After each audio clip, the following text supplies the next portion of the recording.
चरणों सतगुरु दयाल को मुखे हरि नाम नित्य पथ संगत साधु के आजीवन मोक्ष सुख अण बेपद पर कास के दायक सतगुरु राम अनंत कोटि जन सहाय की आय करूं प्रणाम सतगुरु को हो सब मन कोई ले मान तो सहज होते संत दास मुश्किल आसान भक्ति भक्त भगवंत गुरु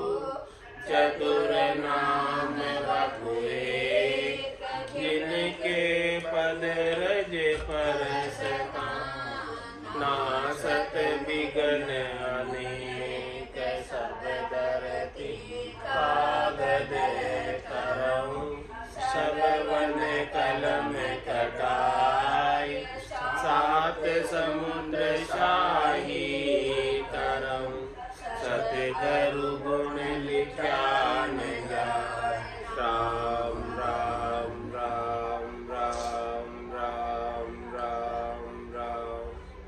आप सभी के अंदर विराजमान परमात्मा के पावन चरणों में राम राम से राम राम से।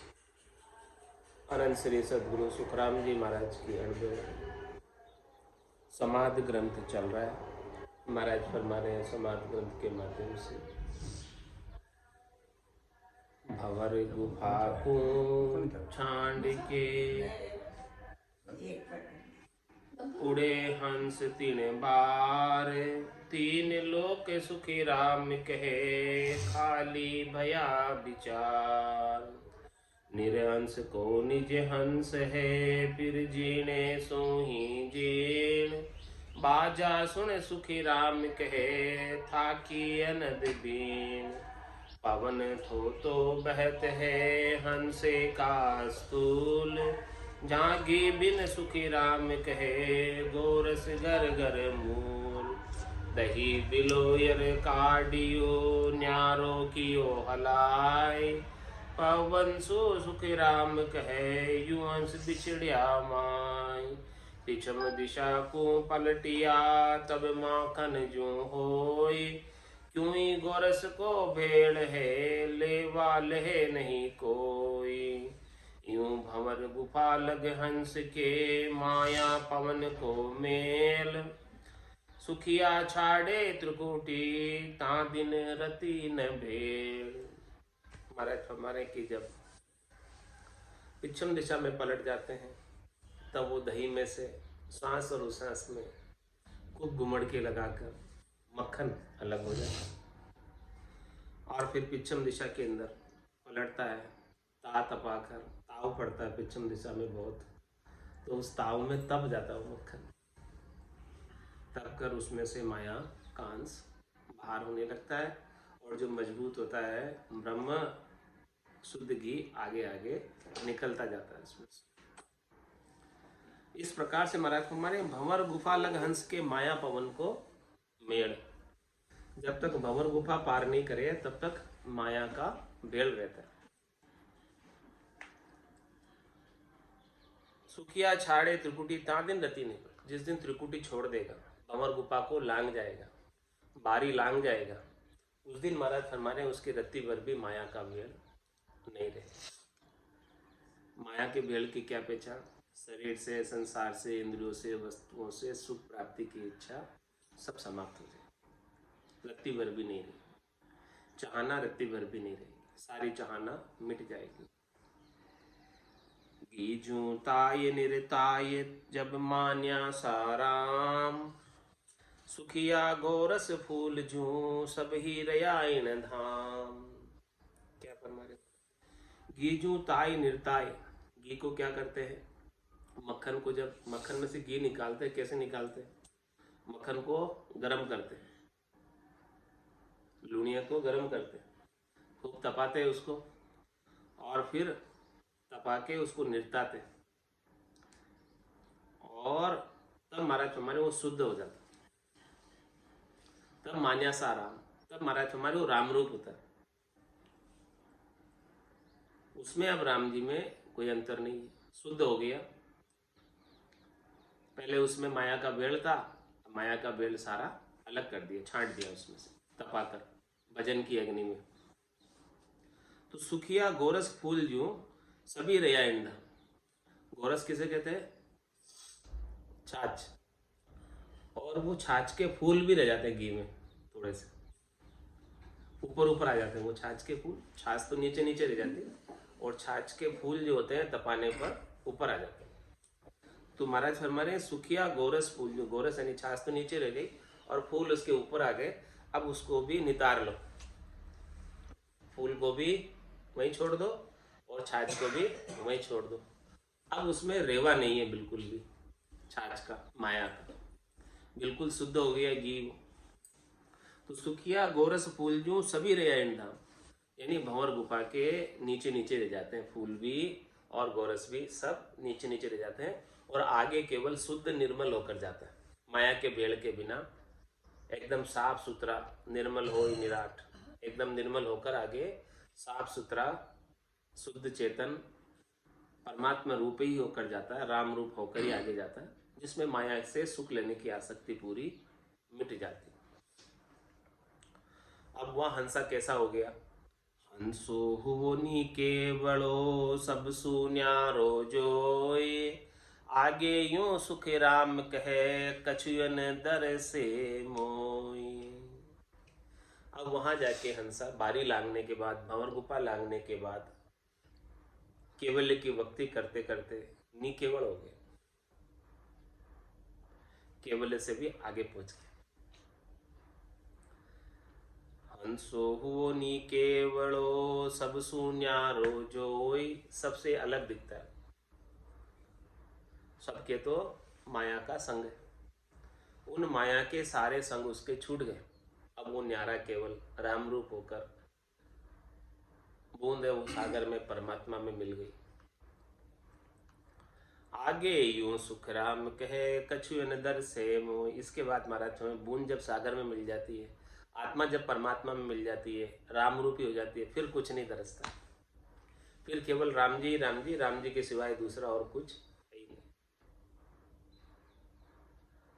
यही आरती, यही पूजा, राम बिना दर्शे नहीं दूजा। अब मैं जिधर भी दृष्टि प्रसारता हूँ, जिधर भी देखता हूँ, सब मुझे तो राम जी दिखते हैं, सब मुझे तो परमात्मा रूप ही दिखते हैं, परमात्मा के सिवाय दूसरा और कोई दर्शन में आ ही नहीं रहा। ऐसी स्थिति हो गई,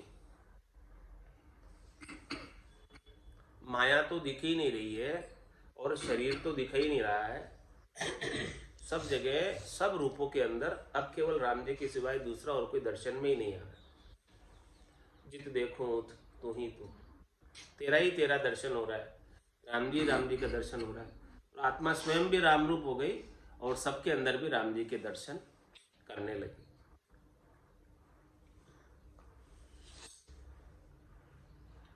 ये परम स्थिति है साधना की, ये सबसे ऊंची स्थिति है कि सबके अंदर राम जी के दर्शन होने लग जाए। तो फिर राम जी दर्शन क्यों नहीं देंगे? जब सबके अंदर ही राम जी के दर्शन हो रहे हैं तो राम जी कहाँ छुपेंगे? फिर राम जी छुप नहीं सकते हैं, आपको सर्वत्र ही राम जी दिखाई देंगे। राम जी के सिवाय दूसरा आप कुछ नहीं दिखे। इसके आगे पहुंचने का, ऐसी स्थिति को, परम अवस्था को प्राप्त कर, साधना की परम अवस्था है, चरम अवस्था है। आगे यूं सुख राम कहे कछुअन दर से मोय, राम जी के सिवाय अब कुछ नहीं दिखता, दिखता ही नहीं कुछ। बारी के अद बीच में एक फूल है और, ताके कड़ी हजार है जा माया की ठोर। वो बारी जहां लांगी है उसके अद बीच में, उससे पहले त्रिकुटी और बारी के बीच, बारी के अद बीच में एक फूल है और, एक फूल है वहां पर, कौन सा?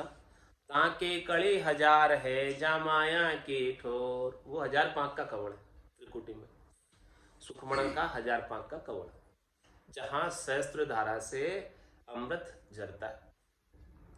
तो महाराज में वहां तक भी माया है, वहां भी माया से न्यारे नहीं हुए जब तक बारी नहीं लांगोगे। केवल की बारी लांगते हैं तब माया से अलग होते हैं।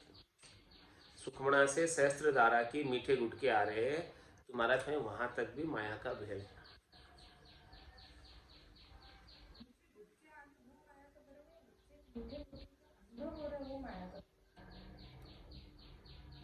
मतलब जो मिठास जो अनुभव में आ रही है वो शब्द ब्रह्म की वजह से आ रही है, लेकिन महाराज फरमा रहे कि वहां तक भी जो है माया का ही सुख है, वो भी उससे ऊपर शब्द का सुख अलग है, निज नाम का आनंद बिल्कुल अलग है।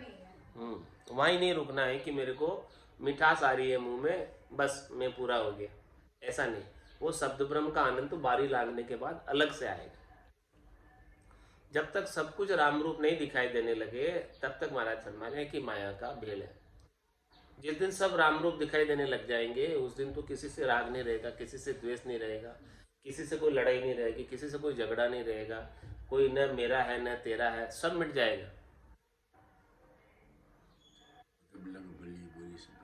जब लग भरी बुली सब वैसे काम क्रोध अहंकार, तब लग भय है त्रिकुटी तत्व विचारा, तब तक उरे परे नहीं पहुंचा, वो तब तक सब चीजें हैं वहां।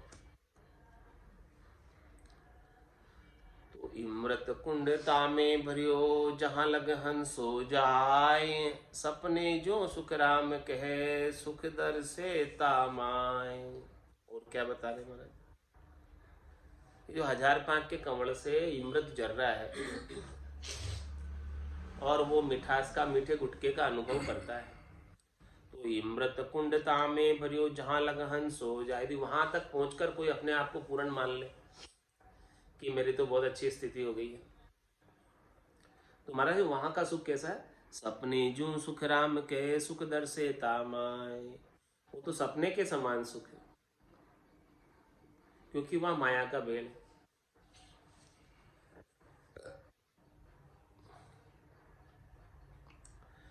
कुंड के शिर ऊपरे जायर बेसूतीर, पाछा सुन सुख राम कहे याद न आवे पीर।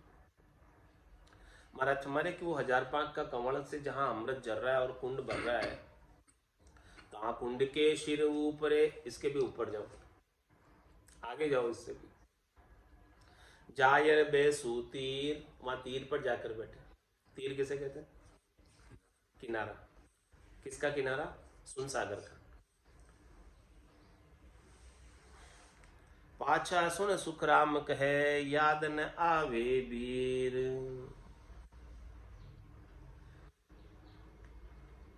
महाराज फिर पीछे की चीजें याद नहीं आती, क्योंकि आगे आगे जैसे बढ़ते जाते हैं पीछे मुड़कर नहीं देखते, क्योंकि पीछे के सुख फीके लगने लग जाते हैं, आगे ज्यादा आनंद आने लगता है। जैसे जैसे आगे बढ़ते हैं आगे का और आनंद जबरदस्त है।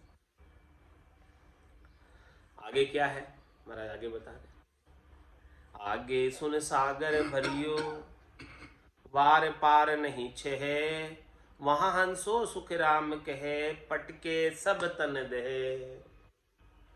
आगे फिर सुन सागर भरा हुआ, जिसका वार पार नहीं है, जिसका छे नहीं है, वहां हंसा महाराज सब प्रकार की देह छोड़ देता है। कौन कौन सी देह छोड़ता है, स्थूल शरीर छोड़ देता है, उससे देहाध्यास छूट जाता है। सूक्ष्म शरीर नौततलिंग शरीर छोड़ देता है। 5 प्राण पान अपान उदान व्यान समान और मन बुद्धि चित्त अहंकार, ये नौततलिंग शरीर, इसको भी पटक देता है, छोड़ देता है, उतार देता है इसकी आसक्ति को। कारण दे महाकारण दे, इन सब को भी छोड़ देता है।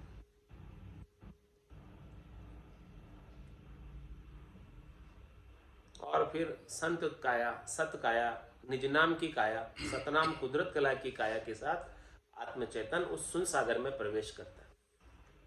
उसके बिना नहीं कर सकता। संत काया सत काया के बिना उस देश में आत्मचेतन प्रवेश नहीं कर सकता। और वो सत काया संत काया सदगुरु की कृपा से प्राप्त होती। हे भूप निज नाम मुखमाय नहीं आवे, ज्ञान गम सोजा गत नाय पावे। तत्व रूपी गुरु की दिल में भाई, निज नाम जागे सिस्थन में।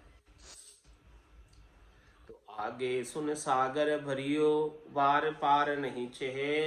वहां हंसो सुख राम कहे, पटके सब तन दहे। सब देह छूट जाती। जब तक ये देह धरता रहेगा, जब तक उस सब देह की आसक्ति नहीं छूटेगी, तब तक ये बार बार जन्म में आ जाएगा, देह धरने में आ जाएगा।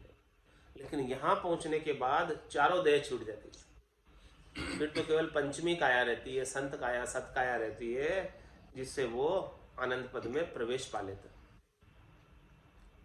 आनंद पद में प्रवेश पाने के लिए सत काया का होना आवश्यक है, संत काया का होना आवश्यक, दिव्य काया का होना आवश्यक।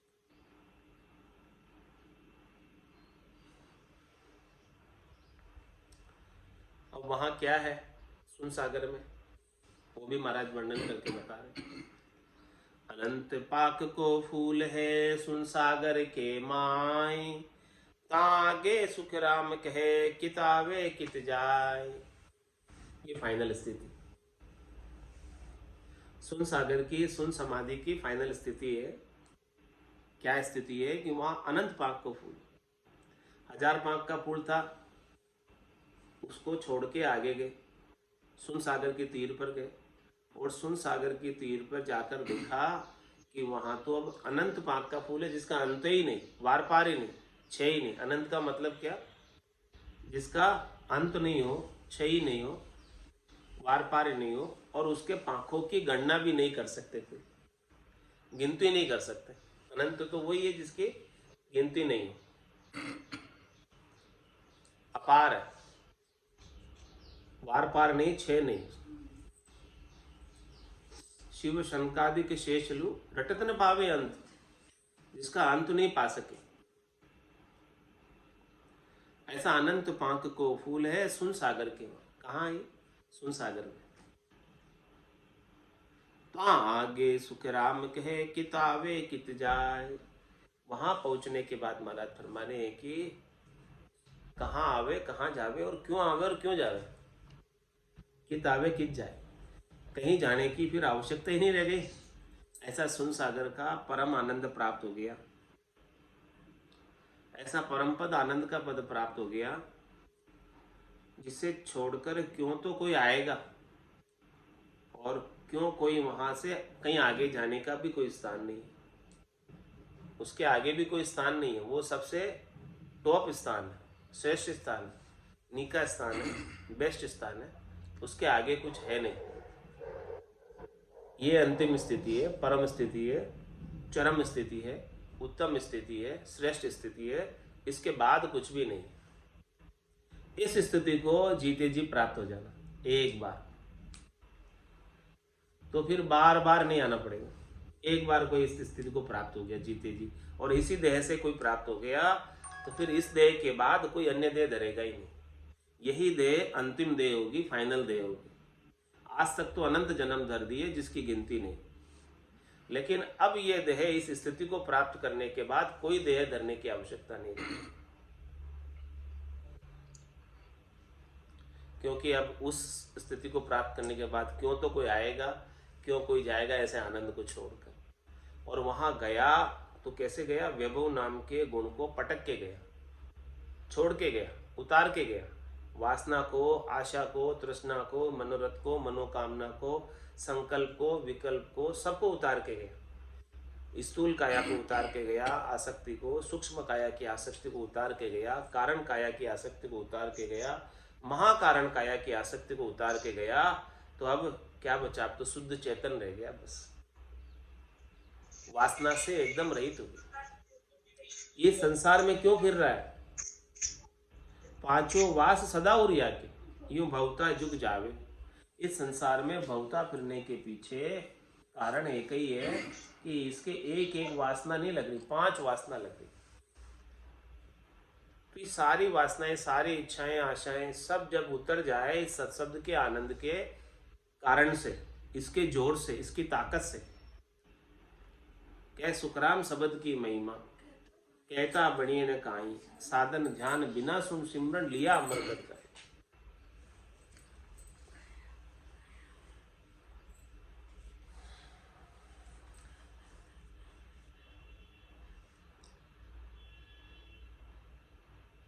पाछो आवे फेर यहाँ, तब भेटे सुरलोक, महावे सुख राम कहे, जब लग पांचों भोग।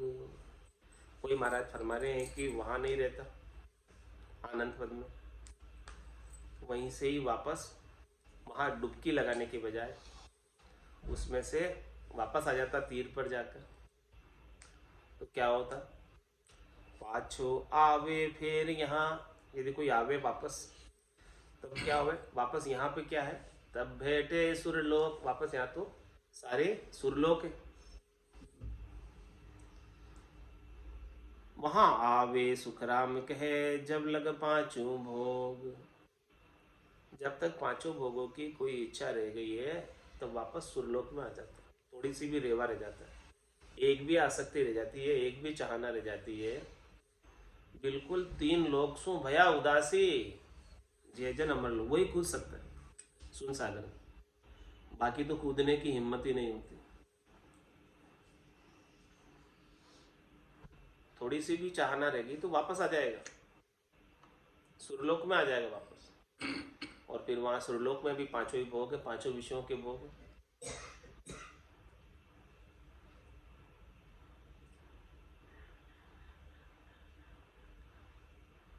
ए निश आसन इडग रहे, भंवर गुफा के माय, सत्य धाम सुख राम कहे, कबुअक देखे जाय। महाराज हमारे की साधना करने वाला, भक्ति करने वाला जन ज्यादातर समय तो भंवर गुफा में रहता है, जब तक ये शरीर है तो तब तक वो भंवर गुफा के अंदर रहता है। जब इस शरीर की आयु अवधि पूरी हो जाती है, आयुष्मान कर्म इसके पूरे हो जाते हैं, श्वासें पूरी हो जाती है, तब फाइनली वो आनंद पद में निवास करने चला जाता है। लेकिन जब तक शरीर रहता है तो शरीर का कर्तव्य कर्म तो करता रहता है। तो उसका निवास कहाँ रहता है ज्यादातर समय, वो बता रहे हैं कि ए निशासन अडिग रहे, रात और दिन इसका आसन भंवर गुफा में लगा रहता है, यहाँ बैठा रहता है। और कभी कभी जो है सतधाम सुखराम के, कबू के देखे जाए, कभी कभी भजन करते करते, साधना करते करते, ध्यान करते करते, समाधि लगाते लगते लगते, सता समाधि के बाद शून्य समाधि आ जाती कभी कभी, और वो शून्य सागर में प्रवेश पा जाता है। इस दही के माध्यम से आत्मचेतन आनंद के अंदर समाहित हो जाता है। लेकिन जब तक ये देह रहती है, आयुष्मान कर्म पूरे नहीं होते हैं, तब तक वो सतधाम जाता रहता है।